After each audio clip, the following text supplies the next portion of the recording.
De l'Évangile de Jésus-Christ selon saint Matthieu. Heureux les pauvres de cœur, car le royaume des cieux est à eux. Heureux ceux qui pleurent, car ils seront consolés.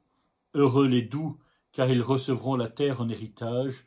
Heureux ceux qui ont faim et soif de la justice, car ils seront rassasiés. Cette quatrième béatitude, celle que nous méditons aujourd'hui, heureux ceux qui ont faim et soif de la justice, car ils seront rassasiés, pourrait se résumer de la manière suivante: heureux les hommes de désir, heureux les hommes qui ont dans leur cœur le vrai désir, celui qui peut les combler. Et à la fin de toute l'écriture, à la finale de l'Apocalypse, nous trouvons ceci, qui est comme un petit résumé de cette quatrième béatitude. L'esprit et l'épouse disent viens, que celui qui entend dise viens, et que l'homme assoiffé s'approche, que l'homme de désir reçoive l'eau de la vie gratuitement. Amen, viens Seigneur Jésus. C'est ainsi que peut se résumer le grand désir de notre cœur. Amen, viens Seigneur Jésus. C'est cela d'ailleurs que revêt le thème de justice qui est utilisé ici dans cette béatitude.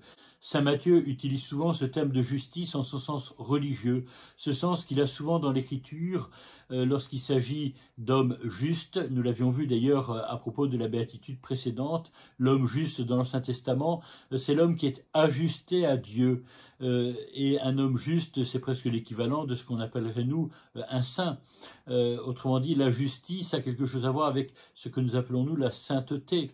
Et donc il s'agit de savoir comment être ajusté à Dieu, par quel moyen être ajusté à Dieu, et l'Évangile nous le révèle. Cette justice, finalement, c'est Jésus lui-même dans tout ce qu'il peut nous donner, et tout ce que Jésus nous donne, finalement, c'est lui-même. À côté de ce thème de justice, dans cette béatitude, nous trouvons en effet le verbe rassasier. Le verbe rassasier revient ailleurs dans les Évangiles, essentiellement pour la multiplication des pains. Cette multiplication des pains qui annonce elle-même l'Eucharistie, où Jésus se donne, nous donne tout ce dont nous avons besoin pour pouvoir précisément être ajustés à Dieu, devenir juste selon le regard de Dieu. Alors la béatitude de ce jour nous invite à creuser le désir, le grand et le vrai désir de notre cœur. C'est le distinguer des faux désirs, de ce qui ne peut pas nous combler, même si cela peut nous séduire. Au chapitre 55 du livre d'Isaïe, le Seigneur, qui s'adressait à un peuple qui avait été séduit par tout un tas d'idoles, lui révélait: « Vous tous qui avez soif, venez, voici de l'eau. Même si vous n'avez pas d'argent, venez acheter et consommer. Venez acheter du vin et du lait, sans argent, sans rien payer. Pourquoi dépenser votre argent pour ce qui ne nourrit pas? Vous fatiguez pour ce qui ne rassasie pas? Écoutez-moi bien, et vous mangerez de bonnes choses, vous vous régalerez de viande savoureuse. Prêtez l'oreille, venez à moi, écoutez, et vous vivrez. » Vous voyez bien comment dans ce texte, ce qui peut combler la faim et la soif, et qui est comparé à ces mets savoureux, à ce festin grandiose, ce n'est rien d'autre que la parole de Dieu. Écoutez et vous vivrez. Alors pourquoi dépenser de l'argent pour ce qui ne vous comblera pas, pour ce qui peut vous séduire, mais ce qui en réalité ne peut pas vous rassasier? Et dans l'Évangile selon saint Jean, dans le très grand discours sur le pain de vie, nous trouvons aussi la mention de ce qui peut rassasier et combler notre faim, notre soif. Amen, amen, je vous le dis, si vous ne mangez pas la chair du Fils de l'homme, si vous ne buvez pas son sang, vous n'avez pas la vie en vous. Celui qui mange ma chair et boit mon sang a la vie éternelle, et moi je le ressusciterai au dernier jour. Ce qui seul peut donc combler la faim de notre cœur et désaltérer la soif de notre cœur, c'est bien Jésus lui-même, et qui nous donne tout ce qu'il faut précisément pour nous combler, sa parole, son corps et son sang. C'est ce don qu'il fait de lui-même qu'il nous faut donc désirer et accueillir. Et bien pour l'accueillir, il nous faut aussi le demander. Nous trouvons dans les évangiles quelques personnes qui, rencontrées par Jésus, vont pouvoir exprimer ainsi cette soif et cette faim, ce désir de leur cœur. Nous pouvons penser bien sûr, et cela fait partie de la lecture de ce jour, à cette grande rencontre de Jésus avec la Samaritaine, où Jésus éveille dans le cœur de la Samaritaine le désir de demander cette eau vive pour que Jésus puisse enfin accomplir ce qu'il est venu réaliser, c'est-à-dire vouloir combler le cœur de cette Samaritaine de cette eau vive, pour que cette eau vive devienne en elle-même également source d'eau vive pour les autres.